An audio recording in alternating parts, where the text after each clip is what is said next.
Тоні Хижняк настільки полюбився Львів, що вона вирішила влаштувати собі шопінг. Так, весною щось і не пахне, треба ще утеплюватися. Класно, тут для пальчика така штучка, я люблю. Але основний фокус не в цьому. Коротше, авіація Галичини – це просто моє відкриття у Львові зараз, так що буду утеплюватися. Але тут таке все класне, я навіть не можу вибрати. Ви мені допоможете? А ще Антоніна пригадала репліку із Кайдашів. Тут ще є хвостик. Як в Кайдашах, да? Мені в церкву не можна, у мене ж хвіст.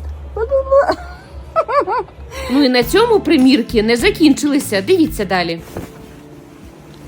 Боже, це просто якийсь суцільний кайф. Я тепер хочу все. Коротше, я зі Львова поїду без гонорару, тому що я зайшла на свою голову в авіацію Галичини. Ой, клас. Це от прям стиль. Я таке люблю.